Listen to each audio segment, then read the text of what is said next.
Bonsoir, je m'appelle Josué Ndolo, étudiant en ingénierie au sein de l'Institut UCAKICAM. Je fais une formation d'ingénieur généraliste et actuellement je suis stagiaire au sein de l'entreprise Combult. Alors, c'est une entreprise spécialisée en BTP. Au cours de mon stage chez Combult, Salle BTP, j'ai eu l'opportunité de suivre la construction d'un immeuble de type R+13 à Bonanjo dans la ville de Douala. Cette expérience m'a permis de découvrir les techniques d'exécution des ouvrages en béton armé utilisés sur un chantier de bâtiments de grande hauteur. Alors dans cette vidéo, je vais vous présenter les principales étapes de réalisation d'un ouvrage en béton armé en m'appuyant sur ce que j'ai observé et appris sur le terrain.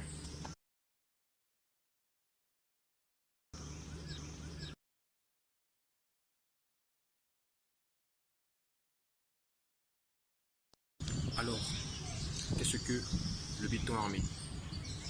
Avant de parler des techniques de construction, il est important de comprendre ce qu'est le béton armé. Le béton armé est un matériau obtenu par l'association du béton et de l'acier. Le béton possède une excellente résistance à la compression, mais il résiste peu aux efforts de traction.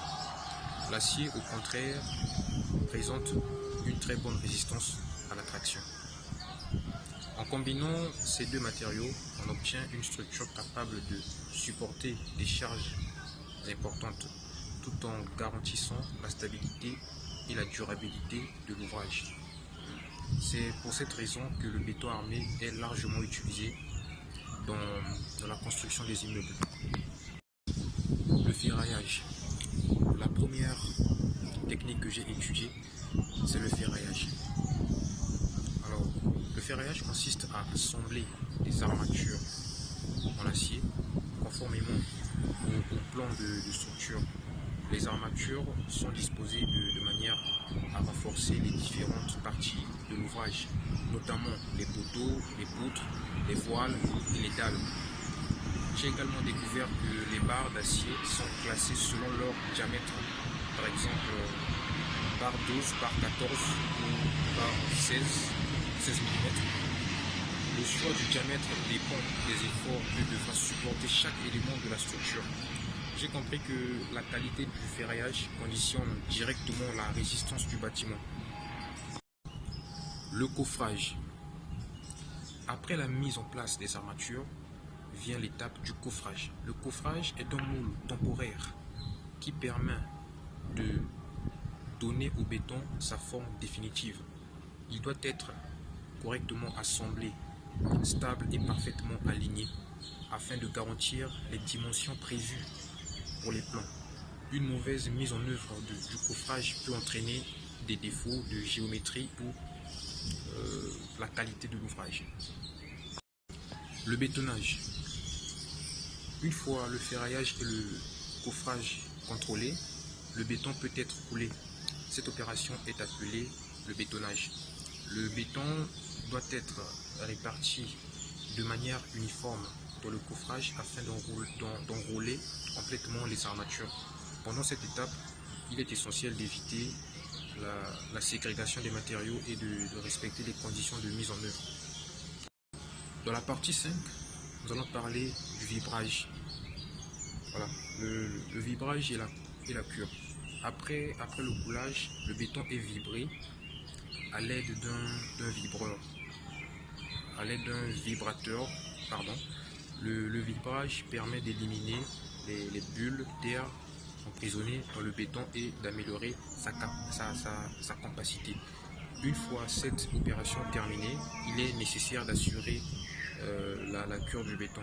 La cure consiste à maintenir une humidité suffisante pendant les premiers jours afin de permettre une bonne hydratation du ciment et d'éviter les fissures. Sur les éléments structuraux, Au cours de mon stage, j'ai observé plusieurs éléments structuraux. Les poteaux assurent la transmission des charges vers les fondations. Les poutres supportent les dalles. Les voiles contribuent à la stabilité de l'ouvrage face aux efforts horizontaux. Les dalles constituent les planchers entre les différents niveaux. J'ai compris que chacun de ces éléments possède un rôle spécifique, mais qu'ils fonctionnent ensemble pour assurer la stabilité du bâtiment. Sur les équipements qu'il y a sur le chantier, les équipements jouent un rôle essentiel dans l'exécution des travaux.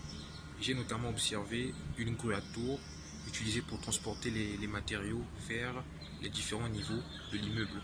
J'ai également observé une bétonnière dont le rôle est de produire un béton homogène.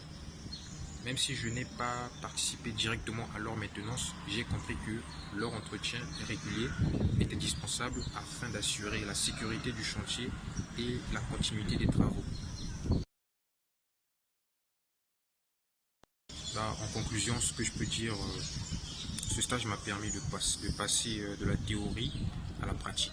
J'ai découvert que la réussite d'un projet de construction ne dépend pas uniquement des matériaux utilisés, mais aussi de la rigueur dans l'exécution de chaque étape, du respect des règles de sécurité et de la coordination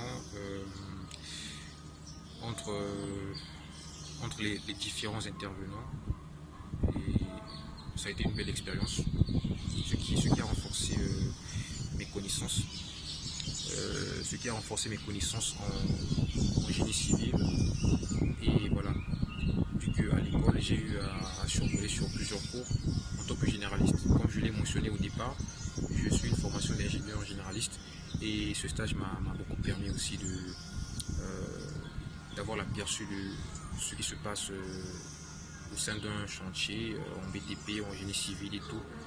Et suite aux cours que j'ai eu à survoler à l'école, ça m'a permis de les mettre en pratique et de comprendre, de connaître et comprendre les différentes étapes dans le domaine de la construction. Alors, je vous remercie d'avoir suivi ma présentation. Ça a été un plaisir et à très bientôt. Merci.